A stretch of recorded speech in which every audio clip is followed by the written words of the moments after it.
റബ്ബി ഇശ്റഹ് ലി സദ്രി വയസ്സിർ ലി അംരി വഹ്ലുൽ ഉഖ്ദത മിൻ ലിസാനി യഫ്ഖഹു ഖൗലി. വേദിയിലും സദസ്സിലുമുള്ള ആദരണീയരായ സഹോദരങ്ങളെ, സുഹൃത്തുക്കളെ,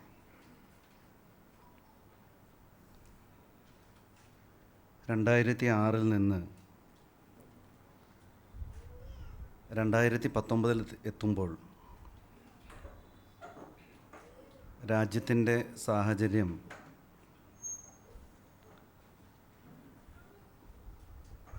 വലിയ അളവിൽ മാറ്റം വന്നിട്ടുണ്ട്. നമ്മളൊരു പൊതു തെരഞ്ഞെടുപ്പിനെ അഭിമുഖീകരിക്കുന്ന ഈ ഘട്ടത്തിൽ രാജ്യത്തിൻ്റെ ഭാവി ആശങ്കയോടെ ആളുകൾ നിരീക്ഷിച്ചു കൊണ്ടിരിക്കുന്ന ഒരു സമയത്ത് ഞങ്ങളെ സംബന്ധിച്ചിടത്തോളം മറ്റൊരു കാര്യമാണ് ഓർമ്മ വരുന്നത്. 2006 മുസ്ലിം ചെറുപ്പക്കാരെ ജയിലുകളിലേക്ക് കൊണ്ടുപോകാൻ യാതൊരു തടസ്സവുമില്ലാതിരുന്ന ഒരു കാലമായിരുന്നു. 2006 വിയ്യൂർ സെൻട്രൽ ജയിലിലേക്ക് ഞങ്ങൾ കടന്നു വരുമ്പോൾ അന്ന് ഞങ്ങൾ അഡ്മിഷൻ എടുത്ത ജയിലുദ്യോഗസ്ഥൻ വലിയ ഒച്ചയിൽ ഞങ്ങളോട് ചോദിച്ചത്, ഉത്തരേന്ത്യയിലേതുപോലെ നിരത്തി നിർത്തി വെടിവെച്ച് കൊല്ലാൻ, ഇവരെ വെടിവെച്ച് കൊല്ലാൻ ഒരു സംവിധാനവുമില്ലേ ഇവിടെ എന്ന് ആണ് 2006 ഞങ്ങൾ കയറിപ്പോകുമ്പോൾ ചോദിച്ചത്. പക്ഷേ 2015 ഞങ്ങൾ ജയിലിലേക്ക് കടന്നു പോകുമ്പോൾ 14 വർഷം ശിക്ഷയാണ് എനിക്കുള്ളത്.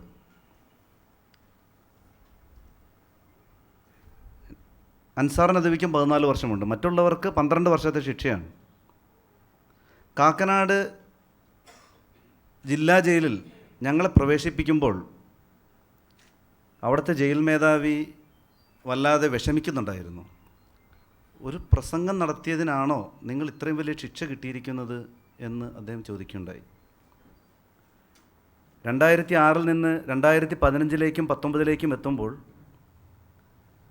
രാജ്യമെമ്പാടുമുള്ള മുസ്ലിങ്ങളാദി പിന്നോക്ക വിഭാഗങ്ങളിലെ ചെറുപ്പക്കാരെ പിടിച്ചുകൊണ്ടുപോകുന്നത് മനഃപൂർവ്വമാണെന്നും കെട്ടിച്ചമച്ച കേസുകളിലൂടെയാണെന്നും രാജ്യം ഫാഷിസ്റ്റ് വൽക്കരിക്കപ്പെട്ടുകൊണ്ടിരിക്കുന്ന സന്ദർഭത്തിൽ പോലും നമ്മുടെ നാട്ടിലെ പൗരസമൂഹം തിരിച്ചറിയുന്ന ഒരു ചുറ്റുപാട് നമ്മുടെ ഇടയിലേക്ക് വളർന്നു വന്നിട്ടുണ്ട്. മനുഷ്യാവകാശ പ്രവർത്തകരും സംഘടനകളുമൊക്കെ ഇടപെട്ട അവരുടെ പ്രവർത്തനഫലമായി ഉണ്ടായ ഒരു കാര്യമാണത്. പാനായിക്കുളം കേസിൻ്റെ നാൾവഴികൾ ഇവിടെ ഞങ്ങളുടെ വക്കീലായ അഡ്വക്കേറ്റ് സലീം സാഹിബ് സൂചിപ്പിക്കുകയുണ്ടായി. പാനായിക്കുളത്ത് ഹാപ്പി ഓഡിറ്റോറിയത്തിൽ സെമിനാറിൽ പ്രസംഗിച്ചു എന്നതാണ്, അല്ലെങ്കിൽ അതിൽ പങ്കെടുത്തു എന്നതായിരുന്നു ഞങ്ങൾക്കെതിരായ കുറ്റം. പ്രോസിക്യൂഷൻ്റെ നുണക്കൂമ്പാരങ്ങളെ ഓരോ ദിവസവും അട്ടിയിട്ട് വളർത്തി വലുതാക്കിയാണ് NIA കോടതിയിൽ പാനായിക്കുളം കേസ് എത്തുന്നത്. ഞങ്ങളെ വെറുതെ പിടിച്ചുകൊണ്ടുപോവുകയായിരുന്നു എന്നാണ് രേഖകളിലുള്ളത്. ആ കേസിലേക്ക് 2-3 ദിവസങ്ങൾ കാത്തിരിക്കേണ്ടി വന്നു. നിരോധിത സംഘടനയുടെ ലിറ്ററേച്ചറുകൾ അവിടെ എത്തിച്ചിട്ടുണ്ട് എന്ന് പറയാൻ. ഞങ്ങൾ പിടിക്കുമ്പോൾ അങ്ങനത്തെ പ്രശ്നങ്ങളൊന്നുമില്ല. പക്ഷേ 2-3 ദിവസം കഴിഞ്ഞപ്പോൾ അവിടെ നിരോധിത സാഹിത്യങ്ങൾ അവിടെ ഉണ്ടായിരുന്നു എന്ന നിലയ്ക്ക് പോലീസ് കണ്ടെത്തി. പാനായിക്കുളം കേസിൻ്റെ വിചാരണ കോടതിയിൽ നടക്കുമ്പോൾ ഒരുപാട് അനുഭവങ്ങൾ ഞങ്ങൾക്കുണ്ട്. എന്തുകൊണ്ട് 2-3 ദിവസം കഴിഞ്ഞിട്ട് ഇവരുടെ കയ്യിൽ നിന്ന് രേഖ കണ്ടെത്തി എന്ന് കോടതി ചോദിക്കുന്നുണ്ട്.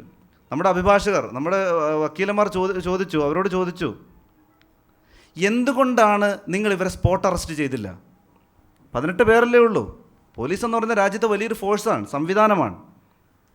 എന്തുകൊണ്ട് ഈ ആളുകളെ 2016 ഓഗസ്റ്റ് 15 നിങ്ങൾ സ്പോട്ടിൽ നിന്ന് അറസ്റ്റ് ചെയ്തില്ല? ഞങ്ങളുടെ അറസ്റ്റ് രേഖപ്പെടുന്ന 2016 വൈകുന്നേരമാണ്. ഒരു ദിവസത്തിന് ശേഷം, ഒരു ദിവസത്തിലധികം കഴിഞ്ഞതിന് ശേഷമാണ് ഞങ്ങൾ അറസ്റ്റ് രേഖപ്പെടുത്തുന്നത്. അപ്പോൾ അവർ പറഞ്ഞു, സിമി പ്രവർത്തകരല്ലേ, ഭീകരരല്ലേ, ഞങ്ങളെങ്ങാനും ആക്രമിച്ചേക്കുമോ എന്ന് ഞങ്ങൾ ഭയന്നു എന്നാണ് അന്നത്തെ SI ആയിരുന്ന രാജേഷ് കോടതിയിൽ ബോധിപ്പിച്ചത്. 9 ദിവസത്തെ ക്രോസിങ്ങിന്, പ്രോസിക്യൂഷൻ്റെയും അതുപോലെ നമ്മുടെ വക്കീലന്മാരുടെയും ക്രോസിങ്ങിന് ശേഷം 9ാമത്തെ ദിവസം എത്തുമ്പോൾ NIA കോടതി ജഡ്ജിയായ KN ബാലചന്ദ്രൻ പറഞ്ഞു, ഈ നിൽക്കുന്ന അവസ്ഥയിൽ തൻ്റെ യൂണിഫോം അഴിച്ചു വെപ്പിച്ചിട്ട് ഇവിടെ നിന്ന് ഇറക്കി വിടണോ വേണ്ടയോ എന്ന് ചോദിക്കുന്നിടത്തോളം അന്ന് ജഡ്ജിക്ക് ബോധ്യം വന്നിരുന്നു എന്നാണ് ഞങ്ങൾക്ക് മനസ്സിലാവുന്നത്. പാനായിക്കുളം കേസിൻ്റെ കാര്യത്തിൽ ഇവിടെ ഇനി യൂണിഫോം അഴിച്ചിട്ട് ഇറക്കി വിടണോ എന്ന് പൊട്ടിക്കരഞ്ഞു അദ്ദേഹം. ആ SI ഇപ്പോൾ CI ആണ്. അദ്ദേഹം കോടതി മുറിയിൽ പൊട്ടിക്കരഞ്ഞു. പുറത്തിറങ്ങിയിട്ട് പറഞ്ഞു, എൻ്റെ ജീവിതത്തിൽ ഏറ്റവും തിക്തമായ അനുഭവമാണ് ഒരു കോടതിയിൽ നിന്ന് എനിക്കുണ്ടാകുന്ന. അദ്ദേഹം ഞങ്ങളോടൊക്കെ വന്ന് വിഷമം പങ്കുവച്ചു. ഞങ്ങളെ അറസ്റ്റ് ചെയ്ത ആളാണ്. കെട്ടിച്ചമച്ച കേസാണ് എന്ന് കോടതിക്ക് ബോധ്യം വന്നുകൊണ്ടിരിക്കുന്നു എന്ന് ഞങ്ങളിങ്ങനെ ആഹ്ലാദത്തോടെ കേട്ടുകൊണ്ടിരിക്കുന്ന നിമിഷം ഒരുപാട് സന്ദർഭങ്ങളുണ്ടായിട്ടുണ്ട്. 2006 5 പേരെ അറസ്റ്റ് ചെയ്തു. 2018 തുടർന്ന് 13 പേരെ അറസ്റ്റ് ചെയ്തു. പിന്നീട് മാപ്പ് സാക്ഷിയാക്കപ്പെട്ട റഷീദ് മൗലവി ഉൾപ്പെടെയുള്ളവരെ പിന്നീട് മലപ്പുറം DYSP ആയിരുന്നു, അഡ്മിനിസ്ട്രേറ്റീവ് DYSP ആയിരുന്ന ശശിധരൻ അറസ്റ്റ് ചെയ്യുന്നുണ്ട്. 2014 ഈ കേസിൻ്റെ വിചാരണ നടക്കുന്ന വേളയിൽ അദ്ദേഹത്തിന് രാഷ്ട്രപതിയുടെ വിശിഷ്ട മെഡൽ ലഭിക്കുന്നുണ്ട്. ഞാൻ ആരെയും വേദനിപ്പിക്കാൻ വേണ്ടിയല്ല പറയുന്നത്. രാഷ്ട്രപതിയുടെ വിശിഷ്ട സേവാ മെഡൽ അദ്ദേഹത്തിന് കിട്ടി. ശശിധരൻ DYSPയെ പരാമർശിക്കുന്ന തൊട്ട് മുമ്പ് ഒരു കാര്യം കൂടെ ഞാൻ പറഞ്ഞു. പാനായിക്കുളം കേസ് 2006 ഓഗസ്റ്റ് 15 അറസ്റ്റിന് ശേഷം കുറച്ച് ദിവസങ്ങൾക്ക് ശേഷമാണ് ചില രേഖകൾ ഈ കേസിലേക്ക് കടത്തിക്കൊണ്ടിരുന്നത്. പക്ഷേ 2008 ഇതിലേക്ക് സുപ്രധാനമായ മറ്റൊരു കൃത്രിമ രേഖ DYSP ശശിധരൻ കൊണ്ടിരുന്നുണ്ട്. ഒരു ഡയറി. പാനായിക്കുളം കേസിൽ ആ ഓഡിറ്റോറിയം ബുക്ക് ചെയ്തിരുന്നു നിസാമുദ്ദീൻ, ഇവിടെ ഉണ്ടായിരുന്ന നിസാമുദ്ദീൻ ബുക്ക് ചെയ്തിരുന്നു എന്ന് തെളിയിക്കുന്ന രേഖയാണത്. പക്ഷേ അതിനുവേണ്ടി അദ്ദേഹം ഹാജരാക്കിയ റെക്കോർഡ്, ആ ഡയറി എന്ന് പറയുന്നത് 2004 ഈ 2004 ഓഗസ്റ്റ് 15 ആ പേജ് ശൂന്യമാണ്, ഒന്നും എഴുതിയിട്ടില്ല, ബ്ലാങ്കാണ്. പക്ഷേ 2004 ഡയറിയുടെ അവസാന പേജിൽ എഴുതിയിരിക്കുന്നു നിസാമുദ്ദീൻ ഓഗസ്റ്റ് 15 നിസാമുദ്ദീൻ പാനായിക്കുളം ഖുർആൻ ക്ലാസ് എന്നെഴുതിയിരിക്കുന്നു. നോക്ക്, 2006 ഇല്ലാത്ത ഒരു രേഖ 2008 അവിടെ ജനിക്കുകയാണ്, കോടതി മുമ്പിൽ കൊണ്ടുവരികയാണ്. ഏതായാലും DYSP ശശിധരനെ രാഷ്ട്രപതിയുടെ വിശിഷ്ട സേവാ മെഡൽ കെട്ടിയ വിവരം വളരെ സന്തോഷത്തോടെ പ്രോസിക്യൂട്ടർ എഴുന്നേറ്റ് എന്ന് കോടതിയോട് പറയുകയാണ്. ഉടനെ കോടതി ചോദിച്ചു പ്രോസിക്യൂട്ടർക്കൊരു വലിയ സേവനം ചെയ്യാൻ കഴിയുമെങ്കിൽ ഞാൻ ഒരു കാര്യം ആവശ്യപ്പെടുകയാണ്. DYSP ശശിധരന് കിട്ടിയ ആ മെഡൽ പിൻവലിപ്പിക്കാൻ രാഷ്ട്രപതിയോട് ശുപാർശ ചെയ്യാൻ കഴിഞ്ഞാൽ അത് പ്രോസിക്യൂട്ടർ ചെയ്യുന്ന ഏറ്റവും വലിയ നന്മയായിരിക്കും. കാരണം ഈ കേസിൻ്റെ ഇത്രയും കുളവാക്കിയത് ഒരാളാണെന്ന് കോടതിയിൽ അന്ന് സ്പെഷ്യൽ കോർട്ട് ജഡ്ജി ചോദിച്ച ചോദ്യമാണ്. അതെന്തുമാകട്ടെ, പാനായിക്കുളം കേസിൻ്റെ വിചാരണ വേളയിലുടനീളം നമ്മൾ വളരെ പ്രതീക്ഷയിലാണ്. NIAയുടെ ഓഫീസർ എന്നോടൊരിക്കൽ പാനായിക്കുളം കേസിൻ്റെ വിചാരണ തുടങ്ങുന്ന ആദ്യത്തെ 5ാമത്തെ ദിവസം എന്നോട് വന്ന് പറഞ്ഞു, റാസിക്ക് 5 പേരെ ശിക്ഷിക്കും, വലിയ വക്കീലിനൊന്നും വെക്കണ്ട എന്ന് പറഞ്ഞു.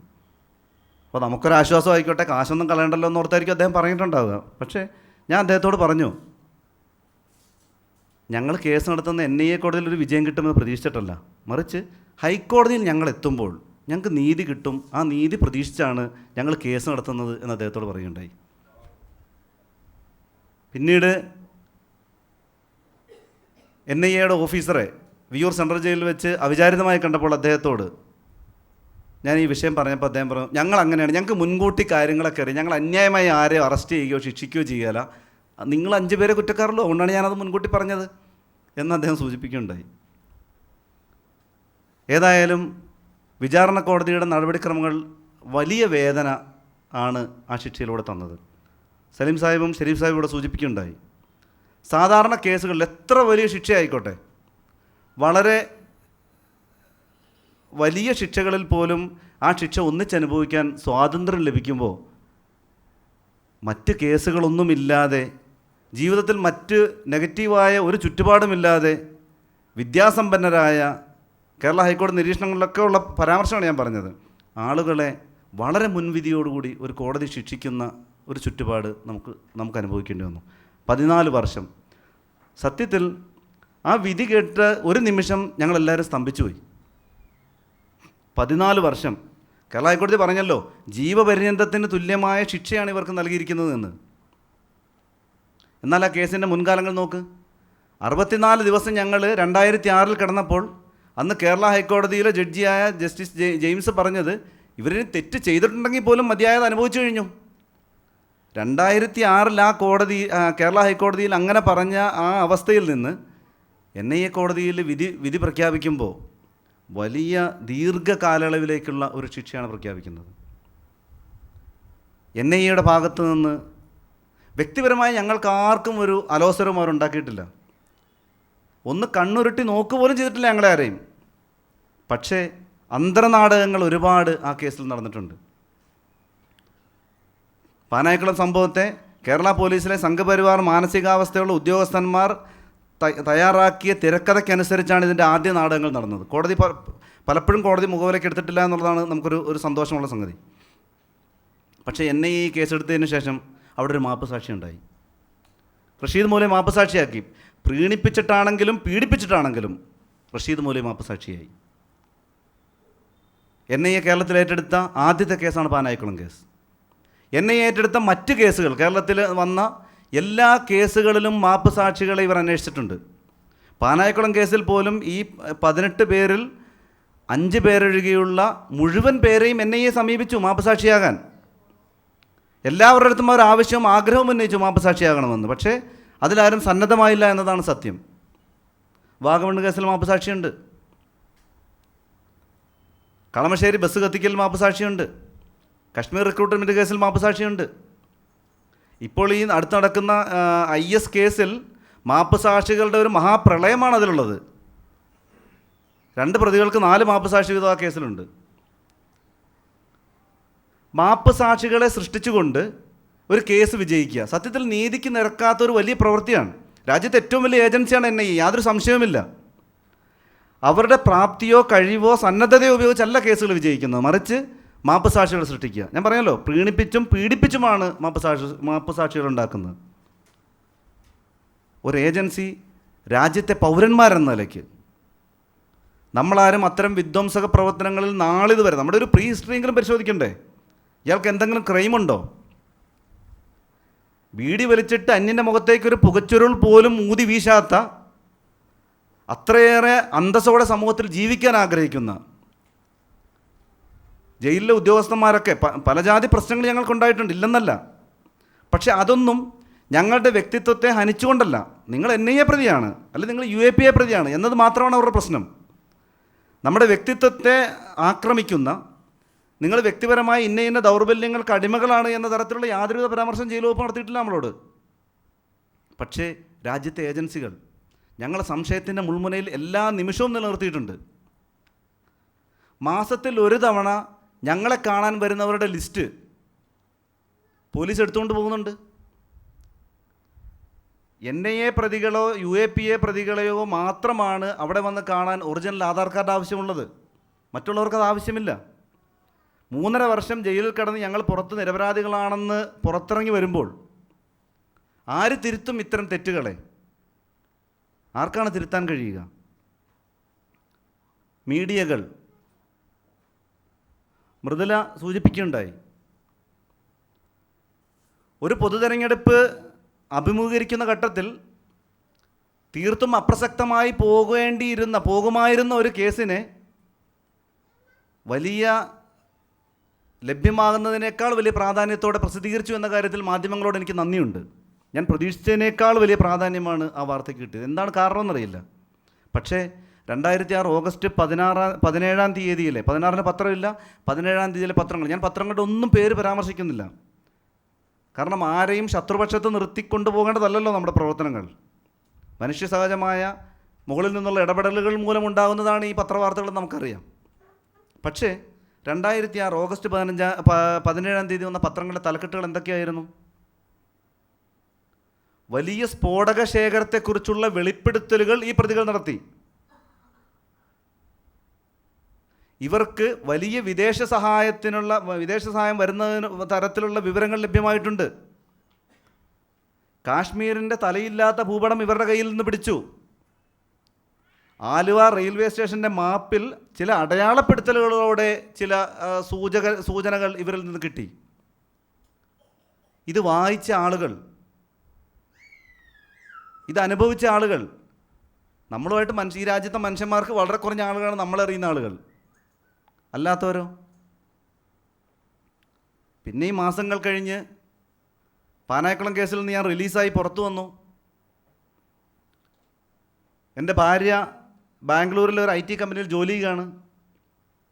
ഈ ജോലിക്കാലത്ത് മലയാളത്തിലെ മറ്റൊരു പത്രം മറ്റൊരു നുണക്കഥ എഴുതി ഫ്രണ്ട് പേജിൽ.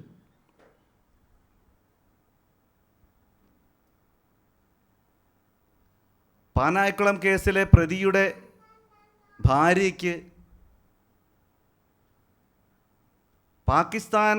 പാകിസ്ഥാനിയായ ഫഹദ് എന്ന് പറയുന്ന ആൾ നിരന്തരമായി അവരെ ഓഫീസിൽ ചെന്ന് സന്ദർശിച്ചിരുന്നു എന്ന് ഒരു മലയാള പത്രത്തിലെ വാർത്തയാണ്. കേരള കൗമുദി പത്രമൊന്നും ഞാൻ വെളിപ്പെടുത്താതിരിക്കില്ല. കേരള കൗമുദി ആ വാർത്ത വന്ന് സത്യത്തിൽ വളരെയേറെ വേദന ഉണ്ടാകുന്ന ഒരു വാർത്തയാണ്. ഞങ്ങൾ എന്ത് ചെയ്തു, ഞാനും ഭാര്യയും കൂടെ, ഞങ്ങൾ ജോലിക്ക് വൈഫിനെ കൊണ്ടാക്കാൻ പോകുന്ന സമയത്താണ് ഈ വാർത്ത വരുന്നത്. കേരള കൗമുദിയുടെ കോഴിക്കോട് ഓഫീസിലേക്ക് ഞാനും എൻ്റെ ഭാര്യയും കൂടെ കടന്നു ചെന്നു. പറഞ്ഞു, നിങ്ങൾ ഇങ്ങനെ ഒരു വാർത്ത പ്രസിദ്ധീകരിക്കുന്നതിന് മുമ്പ് മിനിമം ഞങ്ങളോടൊന്ന് അന്വേഷിച്ചു കൂടായിരുന്നോ? പൊതുരംഗത്തുള്ളവരാണല്ലോ ഞാൻ, അന്വേഷിച്ചു കൂടായിരുന്നു? അപ്പോൾ അവർ പറഞ്ഞു, ഇത് ഏജൻസിയുടെ ന്യൂസാണ്, അങ്ങനെയാണ് ഇങ്ങനെയാണ് എന്നൊക്കെ പറഞ്ഞു. അപ്പോൾ ഞാൻ പറഞ്ഞു, ഇതൊരു വളരെ തെറ്റായ ഒരു പ്രവൃത്തിയാണ് നിങ്ങൾ ചെയ്തത്. അല്ല, അത് ഞങ്ങൾ തിരുത്താം, സാരമില്ല, നാളെ ഒരു മറുകുറിപ്പ് തന്നേരെ. അപ്പം ഞാൻ അവരോട് പറഞ്ഞു, മറുകുറിപ്പ് ചരമക്കോളത്തിലല്ലേ വരുള്ളൂ, മനുഷ്യൻ കാണുകയല്ലോ. ഇത് കണ്ട എത്ര ആളുകളാണ്? ഫ്രണ്ട് പേജിലെ ഫുൾ പേജ് തലക്കെട്ടാണ്. അവർ മറുകുറിപ്പ് പ്രസിദ്ധീകരിച്ചു. എറണാകുളം സിറ്റി പോലീസ് കമ്മീഷണറായിരുന്ന ADGP പത്മകുമാർ സാറിനെ ഞാൻ നേരിൽ കണ്ട് ഈ വിവരം അദ്ദേഹത്തെ ബോധ്യപ്പെടുത്തി. ഞാൻ കേസിൽ നിന്ന് പുറത്തിറങ്ങിയ ആളാണല്ലോ. അദ്ദേഹം പറഞ്ഞു, ഇങ്ങനെ പലജാതി നാടകങ്ങൾ കേന്ദ്ര ഏജൻസി ചെയ്യുന്നുണ്ട്, ഞങ്ങളുടെ നിയന്ത്രണത്തിന് മുകളിലാണ് അവരുള്ളത്. ഇനി എന്തെങ്കിലും ഉപദ്രവം ഉണ്ടായാൽ എന്നെ അറിയിച്ചോ എന്ന് പറഞ്ഞ് ഫോൺ നമ്പറും തന്ന് എന്നെ മടക്കി വെച്ചു അദ്ദേഹം. എന്തിനു വേണ്ടിയാണ് ഇത്തരം തിക്താനുഭവങ്ങൾ? ഞാൻ പറഞ്ഞല്ലോ, ഈ രാജ്യം എൻ്റെ ജന്മനാടാണ് എന്ന് ഉറച്ചു വിശ്വസിച്ചുകൊണ്ട് നമുക്ക് നിലപാടുകളിൽ വിയോജിപ്പുകളുണ്ടാകാം, ഭരണകൂടത്തിൻ്റെ പ്രവർത്തനങ്ങളിൽ നമ്മൾ യോജിക്കാത്ത ഒരുപാട് മേഖലകളുണ്ടാകാം, ഒരുപാട് വിമർശനങ്ങൾ ഉന്നയിച്ച ആളുകളായിരിക്കാം നമ്മൾ. പക്ഷെ അതൊന്നും രാജ്യത്തിൻ്റെ നിലനിൽപ്പിനെ അല്ല നമ്മൾ ചോദ്യം ചെയ്തത്, രാജ്യത്തെ അല്ല ചോദ്യം ചെയ്തത്. മറിച്ച് രാജ്യത്ത് നിലനിൽക്കുന്ന തെറ്റായ ഓരോ പ്രവണതകൾക്കെതിരെയാണ് നമ്മൾ നിലപാട് രൂപപ്പെടുത്തിയിട്ടുള്ളത്. അങ്ങനെയുള്ള ആളുകൾക്കെതിരെ ഇത്തരം കെട്ടിച്ചമയ്ക്കലുകളിലൂടെ ഇവരെന്താണ് ഉന്നം വയ്ക്കുന്നത്, അല്ലെങ്കിൽ എന്ത് നേട്ടമാണ് ഇവർ കൊണ്ടുവരുന്നത് എന്ന് നമ്മൾ വല്ലാതെ ആശങ്കപ്പെടുത്തുന്നുണ്ട്. അത്തരം പ്രവർത്തനങ്ങളിൽ നിന്ന് സത്യസന്ധരായ ഒരുപാട് മാധ്യമപ്രവർത്തകർ ഉയർന്നു വരുന്നുണ്ട്. പക്ഷേ അത്തരം കാര്യങ്ങളിൽ നിന്ന് അവർ വിട്ടുനിൽക്കുന്നില്ല എന്നുള്ളതാണ് വിഷമം. പിന്നെയും കുറേ നാളുകൾക്ക് ശേഷം നമ്മുടെ സമയം വളരെ അതിക്രമിച്ചിട്ടുണ്ട്. 1-2 കാര്യങ്ങൾ കൂടി പറഞ്ഞ് അവസാനിപ്പിക്കാം. അതിനും കുറേ നാളുകൾക്ക് ശേഷം എൻ്റെ ഭാര്യ സഹോദരനാണ് ഇനിയും ജയിൽ മോചിതനാകേണ്ട ഷിബിലി. മംഗളം പത്രത്തിലൊരു ന്യൂസ് ഒരു ദിവസം വരികയാണ്, ഷിബിലിയുടെ ബന്ധുവിനെ ബംഗ്ലാദേശ് അതിർത്തിയിൽ നിന്ന് അറസ്റ്റ് ചെയ്തു. പത്രത്തിൻ്റെ കോപ്പിയൊക്കെ എൻ്റെ കയ്യിലുണ്ട്, എല്ലാം ഞാൻ ശേഖരിച്ച് വെച്ചിട്ടുണ്ട്. അറസ്റ്റ് ചെയ്തു. അപ്പോൾ ഞാൻ വളരെ അത്ഭുതപ്പെട്ടു. കാരണം എനിക്ക് അറിയാവുന്നവരൊക്കെയാണല്ലോ ഷിബിലിയുടെ ബന്ധുക്കളെന്ന് പറയുന്നത്. അപ്പം ഞാൻ എന്ത് ചെയ്ത്, മംഗളത്തിൻ്റെ റിപ്പോർട്ടർക്ക് ഞാൻ ഫോൺ ചെയ്യുകയാണ്. വളരെ നയപരമായ ഭാഷയിൽ ഞാൻ ഫോൺ എടുത്ത് അദ്ദേഹത്തെ വിളിച്ചു. തൃശ്ശൂർ ബ്യൂറോയിലാണ് അദ്ദേഹം വർക്ക് ചെയ്തുകൊണ്ടിരുന്നത്. ഞാൻ വിളിച്ചിട്ട് പറഞ്ഞു, ഞാൻ ഇന്നയാളാണ്, ഷിബിലിയുടെ അളിയനാണ്. ഇങ്ങനൊരു ന്യൂസ് നിങ്ങളുടെ പത്രത്തിൽ വന്നിട്ടുണ്ടല്ലോ, എവിടെ നിന്നാണ് ആ സോഴ്സ് കിട്ടിയത്? അപ്പോൾ ഇത് പല്ലവി അവർ പറഞ്ഞു, ഇത് പോലീസ് സോഴ്സാണ്, ഇതാണ് ഇങ്ങനെയാണ്. ഞാൻ പറഞ്ഞ്, ഈരാറ്റുപേട്ടയിൽ ജീവിച്ചിരിക്കുന്നവരാണ് ഞങ്ങളൊക്കെ, നിങ്ങൾ ഒന്ന് ഫോണിൽ ഞങ്ങളോടൊന്ന് വിളിച്ച് അന്വേഷിച്ചു കൂടായിരുന്നു. അല്ല, ഫോൺ നമ്പർ ഇല്ലായിരുന്നു, നിങ്ങളുടെ ഫോൺ നമ്പർ ഇല്ലായിരുന്നു, ഉണ്ടെങ്കിൽ ഞാൻ വിളിച്ചേനെ എന്നൊക്കെ പറഞ്ഞാൽ വളരെ നയപരമായ ഭാഷയിലാണ് ഞാൻ സംസാരിക്കുന്നത്.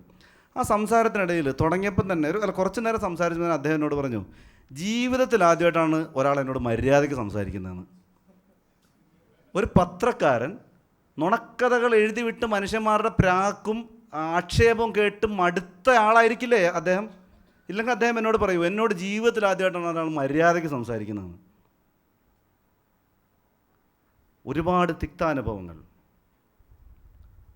നമ്മുടെയൊക്കെ നിലപാടുകളുടെ ഭാഗമായിരിക്കാം ഒരുപക്ഷെ ഇത്തരം തിക്താനുഭവങ്ങൾ. പക്ഷേ ഈ രാജ്യത്തെ സ്നേഹിക്കുന്ന, ഈ രാജ്യം നന്നാകണമെന്ന് ആഗ്രഹിക്കുന്ന, ഈ രാജ്യം മോചിപ്പിക്കപ്പെടണമെന്ന് ആഗ്രഹിക്കുന്ന, ഈ രാജ്യത്തിൻ്റെ എല്ലാ ഉന്നമനത്തോടൊപ്പവും നമ്മുടെ ചിന്തകളെ ചേർത്ത് പിടിക്കുന്ന ആളുകളെന്ന നിലയിൽ ഇത്തരം തിക്താനുഭവങ്ങൾ നമുക്ക് വളരെ വേദന ഉണ്ടാക്കുന്നുണ്ട്. ഷമ്മാസ് ചില കാര്യങ്ങൾ സൂചിപ്പിക്കുന്നുണ്ടായി ജയിലിൽ വെച്ച്.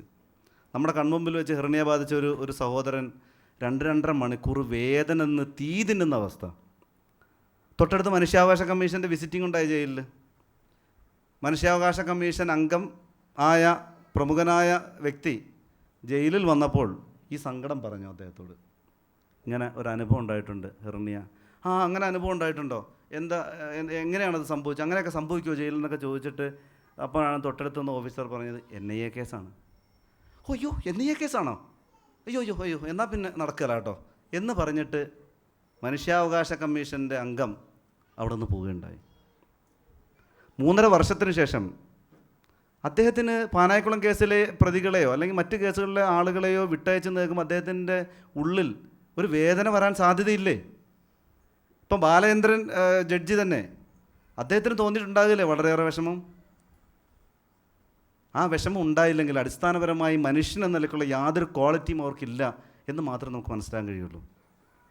ജയിൽ വകുപ്പ് ഏറ്റവും നന്നായി നമ്മളോട് പല കാര്യങ്ങളും പെരുമാറിയപ്പോഴും, അത് നന്നായി പെരുമാറി എന്ന് പറയുമ്പോൾ ഒരു വലിയൊരു കാര്യം എൻ്റെ കേൾക്കുന്ന സഹോദരനോട് പറയാനുള്ളത്, തികഞ്ഞ സാമൂഹിക പ്രതിബദ്ധതയോടുകൂടി മാത്രമാണ് ജയിലുകളിൽ ഈ UAPAയുടെയോ NIAയുടെയോ പ്രതികൾ ജീവിക്കുന്നത് എന്നൊരു സത്യം കൊണ്ട് നിങ്ങളെ ഉണർത്താൻ ആഗ്രഹിക്കാൻ. തികഞ്ഞ സാമൂഹിക പ്രതിബദ്ധതയോടെ അങ്ങനെയൊന്നും പ്രവർത്തിക്കേണ്ട ആവശ്യമില്ല അടിസ്ഥാനപരമായിട്ട്. കാരണം പരോൾ തരികയില്ല, ഇൻ്റർവ്യൂ മര്യാദയ്ക്ക് തരികയില്ല, ആശുപത്രിയിൽ അമിതമായ എസ്കോട്ടില്ലാതെ നമ്മളെ വിടാറില്ല. ഒരു തരത്തിലുള്ള ആനുകൂല്യങ്ങൾ ജയിലിൽ നമുക്ക് ലഭിക്കാതിരിക്കുമ്പോഴും ഒരു തടവുകാരന് വർഷത്തിൽ 8 മാസം ജയിലിൽ കിടന്നാൽ മതി. 4 മാസം അല്ലാത്ത സൗകര്യങ്ങളുണ്ട്. 2 മാസം ശിക്ഷാ ഇളവ് കിട്ടും, 2 മാസം പരോൾ കിട്ടും. 8 മാസം കിടന്നാൽ മതി ഒരു വർഷത്തിൽ. ഇതൊന്നും കിട്ടുന്നവരല്ല ഞങ്ങൾ. പക്ഷേ തികഞ്ഞ സാമൂഹിക പ്രതിബദ്ധതയോടെ ജയിലിൻ്റെ മാറ്റം, കറക്ഷണൽ സർവീസാണ് ജയിലെന്ന് പറയുന്നത് ഇപ്പോൾ. അത് ജയിലിൽ നിന്ന് കറക്ഷണൽ സർവീസിലേക്ക് ആ ജയിൽ മാറാൻ എന്തെല്ലാം ആവശ്യമാണോ അത്തരം പ്രവർത്തനങ്ങളുടെ മുൻപന്തിയിൽ ഞങ്ങൾ ഓരോരുത്തരും ഉണ്ടായിരുന്നു. ഏതാണ്ട് 5-6 മാസം മുമ്പ് ജയിലിലെ ജോയിൻറ്റ് സൂപ്രണ്ട് ഇങ്ങനെ പറയുകയുണ്ടായി, ഇതിപ്പോൾ ഒരു ക്യാമ്പസ് പോലെയായി വിയ്യൂർ സെൻട്രൽ ജയിലെന്ന്. അത്തരം പ്രവർത്തനങ്ങൾ ജയിലിനകത്ത് എന്തെല്ലാം പരിവർത്തനത്തിന് ഉതകുന്ന എന്തെല്ലാം പ്രവർത്തനങ്ങൾ, എന്തെല്ലാം സാധ്യതകൾ ഉപയോഗപ്പെടുത്താനുണ്ടോ അത്തരം സാധ്യതകളൊക്കെ നമ്മൾ ഇടപെട്ട് പ്രവർത്തിച്ചിട്ടുണ്ട്. പ്രസംഗിച്ചതിനാണല്ലോ എനിക്ക് കേസുണ്ടായത്. പ്രസംഗിച്ചതെന്നാണ് എൻ്റെ കേസിൻ്റെ അടിസ്ഥാനം. പക്ഷേ ജയിലിൽ ഞാൻ എത്തിപ്പെട്ട അന്ന് മുതൽ ഇറങ്ങുന്നതിൻ്റെ അവസാനത്തെ ആഴ്ച വരെയും ജയിലിൽ നടക്കുന്ന എല്ലാ പൊതുപരിപാടികളും ഞാൻ പ്രസംഗിച്ചിട്ടുണ്ട്. ഒന്ന് ആലോചിച്ച് നോക്കി. ഞാൻ അകറ്റി നിർത്തപ്പെടേണ്ടവനോ മാറ്റി നിർത്തപ്പെടേണ്ടവനോ ആണ് എന്ന് അവരുടെ ഉള്ളിലുണ്ടെങ്കിൽ അവരത് ചെയ്യുമോ? നമ്മളുമായിട്ട് അടുത്ത് ഇടപഴകിയതിൻ്റെ അനുഭവത്തിൻ്റെ അടിസ്ഥാനത്തിൽ അവർ മന്ത്രി VS സുനിൽകുമാർ ഉൾപ്പെടെ കേരളത്തിലെ പ്രമുഖരായ ആരൊക്കെ ജയിൽ സന്ദർശിച്ചിട്ടുണ്ടോ അവരുടെയൊക്കെ വേദികളിൽ ജയിൽ മാറി എന്ന് പൊതുസമൂഹത്തെ കാണിക്കാൻ വേണ്ടിയാണെങ്കിൽ പോലും ജയിൽ വകുപ്പ് നമ്മൾ ഉപയോഗിച്ചിട്ടുണ്ട്. എല്ലാ രംഗത്തും ഒരു മുമ്പിൽ നമ്മൾ നിർത്തിയിട്ടുണ്ട്. അപ്പോൾ അത്തരം മാറ്റങ്ങളോടൊപ്പം വിശ്വാസത്തിൻ്റെ മതപരമായ അച്ചടക്കം നമ്മൾ നിലനിർത്തിക്കൊണ്ട് നമുക്ക് ഏതറ്റം വരെ സഹകരിക്കാൻ കഴിയുമോ അതുവരെ നമ്മൾ പൂർണ്ണമായും ജയിലിൽ സഹകരിച്ചിട്ടുണ്ട്. പാനായിക്കുളം കേസ് ഏതെങ്കിലും ഒരു ഏജൻസിയുടെ ഏതെങ്കിലും ഒരു തെറ്റായ പ്രവർത്തനം കൊണ്ടുണ്ടായതല്ല. അടിമുടി നാടകീയതകൾ നിറഞ്ഞ, അടിമുടി കെട്ടിച്ചമയ്ക്കപ്പെട്ട ഒരു കഥയാണ് പാനായിക്കുളം കേസിൻ്റെ ചരിത്രം എന്ന് പറയുന്നത്. നമ്മുടെ സമയം കൊണ്ടൊന്ന് പറഞ്ഞു തീർക്കാൻ കഴിയുന്നതല്ല ആ ചരിത്രം. ഇനിയും ഏജൻസികൾ മാറേണ്ടതുണ്ട്. ഞാൻ പറഞ്ഞല്ലോ, നമ്മളിങ്ങനെ ഒരു സ്വീകരണ ചടങ്ങിൽ സംബന്ധിക്കുമ്പോഴും ഇതൊരു ഭാഗികമായ സന്തോഷം മാത്രമാണ് നമുക്കുള്ളത്. തീർത്തും ഭാഗികമായ ഒരു സന്തോഷം. നമ്മുടെ സന്തോഷം സാധ്യമാകണമെങ്കിൽ രാജ്യത്തിൻ്റെ വിവിധ ജയിലുകളിൽ കഴിയുന്ന ആയിരക്കണക്കിന് മനുഷ്യരുടെ മോചനം സാധ്യമാകേണ്ടതുണ്ട്. പ്രോസിക്യൂഷൻ്റെ നുണയെ, ജയിൽ എന്നെ പഠിപ്പിച്ചൊരു വലിയ പാഠമാണ്. പ്രോസിക്യൂഷൻ്റെ നുണയെ നുണ കൊണ്ടോ അല്ലെങ്കിൽ സത്യം കൊണ്ടോ അർദ്ധസത്യം കൊണ്ടോ വിജയിക്കേണ്ട ദുരവസ്ഥയിലാണ് രാജ്യത്തെ തടവറയിൽ ഓരോ മനുഷ്യനും ഉള്ളത്. ആരെങ്കിലുമല്ല. സത്യമല്ല ഒന്നും. നമ്മൾ പത്രങ്ങളിൽ വായിക്കുന്ന ഒരു വാർത്തയും സത്യമല്ല. നുണക്കഥകളുടെ പെരുമഴകളാണ് ഓരോ FIRകളും ഓരോ കേസുകളും. സത്യത്തിൽ വളരെ വേദന തോന്നും. ജയിലിൽ ഇപ്പോൾ നമ്മൾ പരിചയപ്പെടുന്ന ആളുകളെയൊക്കെ കാണുമ്പോൾ അവർ NIA കേസോ UAPA കേസോ ഒന്നും ആകണ്ട. ഓരോ കേസുകളും താല്പര്യത്തിന് അനുസരിച്ച് വളച്ചൊടിക്കപ്പെടുന്ന കെട്ടിച്ചമയ്ക്കപ്പെട്ട വ്യാജരേഖകളായി മാറുകയാണ് നമ്മുടെ നാട്ടിൽ. എങ്ങനെ മറികടക്കും? പൈസ ഉള്ളവർക്ക് കേസ് നടത്താം, പൈസ ഇല്ലാത്ത സാധാരണക്കാരനോ? എത്രയോ രൂപ ചെലവഴിച്ചിട്ടാണ് 2006 മുതൽ 2019 വരെ എത്തുന്ന ഇത്രയും നാളും ഒരുപാട് പണം ചെലവഴിച്ചും നമ്മുടെ സാമ്പത്തിക സോഴ്സുകളെ മുഴുവൻ തകർത്തെറിഞ്ഞിട്ടാണ് അതിൽ ആഹ്ലാദം കാണുകയാണ് ഏജൻസികളെന്ന് നമുക്ക് പലപ്പോഴും തോന്നിപ്പോകും. അങ്ങനെയാണ് നമ്മളൊക്കെ കേസുകൾ നടത്തി കാര്യങ്ങൾ മുമ്പോട്ട് പോയിക്കൊണ്ടിരിക്കുന്നത്. അപ്പോൾ പൂർണ്ണമായും ഈ ഒരു അടിസ്ഥാനത്തിൽ ഏജൻസികൾ അവരുടെ മഞ്ഞ കണ്ണട അവരെടുത്തു മാറ്റി നമ്മുടെ ഉള്ളിലുള്ള മനുഷ്യരെ നല്ല നിലയിൽ കാണാനും അതിനനുസരിച്ച് മാറ്റം വരുത്താനുമുള്ള പരിശ്രമം അതോറിറ്റികളുടെയും ഏജൻസികളുടെയും ഭരണകൂടങ്ങളുടെയും ഭാഗത്തുനിന്നുണ്ടായില്ലെങ്കിൽ അത് വളരെ വേദനാജനകമായിരിക്കും. ഒപ്പം ഒരു കാര്യം കൂടെ സൂചിപ്പിക്കുകയാണ്. രാജ്യം സ്വാതന്ത്ര്യം പ്രാപിച്ചു 47 രാജ്യം സ്വാതന്ത്ര്യം നേടിയതാണ്. രാജ്യം സ്വാതന്ത്ര്യം നേടിയിട്ട് ഒരുപാട് നിയമങ്ങൾ രാജ്യത്തുണ്ടായിട്ടുണ്ട്. ഡ്രക്കോണിയൻ ലോസ് ഒരുപാട് ഈ രാജ്യത്തുണ്ടായിട്ടുണ്ട്. പക്ഷേ അത്തരം നിയമങ്ങൾക്കെതിരായി ഒരുപാട് സമരങ്ങളും ശബ്ദങ്ങളും നമ്മുടെ നാട്ടിലുണ്ടായിട്ടുണ്ട്. ഇപ്പോൾ ടാഡയും പോട്ടയൊക്കെ നമ്മുടെ നാട്ടിൽ നിലവിൽ വന്നു. പക്ഷേ കേരളത്തിലെ ഇടതു വലത് രാഷ്ട്രീയ പാർട്ടികൾ പൂർണ്ണമായും പടിക്ക് പുറത്ത് നിർത്തിയിരുന്നു ടാഡയും പോട്ടയെയും. ഇപ്പോൾ UAPA വന്നു. യാതൊരു വൈമനസ്യവുമില്ലാതെ UAPA കേരളത്തിൽ നടപ്പാക്കപ്പെട്ടു. ഇടതായാലും വലതായാലും അവർ ചെയ്ത വലിയൊരു തെറ്റാണ്. അതുപോലെ NIA എന്ന് പറയുന്ന ഒരു ഏജൻസിയെ നമുക്കറിയാം. NIAക്ക് ഇന്ത്യയിലെ എല്ലാ സംസ്ഥാനങ്ങളും കയറാൻ പോലും അനുവാദമില്ല. ഗുജറാത്തിൽ NIA കോടതിയോ NIA ഏജൻസിയോ ഇല്ല, വെസ്റ്റ് ബംഗാളിലില്ല. പക്ഷേ നമ്മൾ വിദ്യാസമ്പന്നരും സമൃദ്ധരും സംസ്കാര സമ്പന്നരുമായ ഈ കേരളത്തിലെ മനുഷ്യന്മാരുടെ ഇടയിലേക്ക് ഇത്തരം ഒരു ഏജൻസിയെ അടിച്ചേൽപ്പിച്ചിരിക്കുകയാണ്. അല്ലേ? നമ്മൾ കണ്ണൂരിൽ ദിനേന എന്നോണം നമ്മൾ കേൾക്കുന്ന വാർത്തകൾ രാഷ്ട്രീയ പകപോക്കലുകളുടെയും കൊലപാതകങ്ങളുടെയും വാർത്തയാണ്. അത്തരം കേസുകൾ അവസാനിപ്പിക്കാൻ അവർക്കെതിരെ ഈ നിയമവിരുദ്ധ പ്രവർത്തനങ്ങൾ പ്രയോഗിക്കപ്പെടുന്നില്ല. നമ്മളതിനെതിരാണ്. പൂർണ്ണമായും UAPAക്ക് നമ്മളെതിരാണ്. പക്ഷേ ഉള്ളിൽ നിന്നുള്ള ഒരു വേദന കൊണ്ട് പറയുകയാണ്, അവർക്കെതിരെങ്കിലും നടപ്പാക്കപ്പെട്ടിരുന്നെങ്കിൽ രാജ്യത്ത് കിടക്കുന്ന ഈ സാധാരണക്കാരായ മുസ്ലിങ്ങളോ ദളിതരോ മാവോയിസ്റ്റുകളോ ഒന്നും കിടക്കേണ്ടി വരില്ല. കാരണം അവരെ കിടത്തിയാൽ അവർ ഊരിപ്പോകാനുള്ള എല്ലാ പഴുതും ഉണ്ടാക്കും. അല്ലേ? ആ കെയർ ഓഫിലെങ്കിൽ നമുക്ക് ഇറങ്ങിപ്പോകാമല്ലോ എന്ന് ഓർത്തിട്ടാണ് പറയുന്നത്. എന്തുകൊണ്ട് ചുമത്തുന്നില്ല? നമ്മളൊന്ന് ചിന്തിക്കേണ്ടതാണ്. എന്തുമാത്രം രാഷ്ട്രീയ കൊലപാതകങ്ങൾ സംഘടനകൾ നമ്മുടെ നാട്ടിൽ നടന്നു വരുന്നു. അപ്പോൾ ഇത് തീർത്തും പക്ഷപാതപരമായിട്ടാണ് ഇത്തരം കേസുകൾ പ്രയോഗിക്കപ്പെടുന്നത്. മറ്റൊന്ന് രാജ്യദ്രോഹമാണ്. ബ്രിട്ടീഷ് ഗവൺമെൻറ് നടപ്പാക്കിയതാണ് ആ വകുപ്പ് നിയമം. അവരുടെ രാജ്യത്ത് തന്നെ ആ നിയമം എടുത്തു കളഞ്ഞിരിക്കുന്നു. പക്ഷേ നമ്മുടെ രാജ്യത്ത് ഇപ്പോഴും രാജ്യദ്രോഹം നിലനിൽക്കുകയാണ്. കോൺഗ്രസിൻ്റെയും CPMൻ്റെയും പ്രകടന പത്രികകൾ രാജ്യദ്രോഹ വകുപ്പ് എടുത്തു കളയുമെന്ന് ഈ വർഷം പ്രഖ്യാപിച്ചിട്ടുണ്ട് അവർ. നോക്ക്, നമ്മുടെയൊക്കെ അനുഭവങ്ങളിൽ നിന്ന്, നമ്മുടെയൊക്കെ വേദനകളിൽ നിന്ന് രാഷ്ട്രീയ പാർട്ടികൾ പോലും തിരിച്ചറിവുകൾ നേടിയിരിക്കുന്നു എന്ന തോന്നലാണ് നമുക്കുള്ളത്.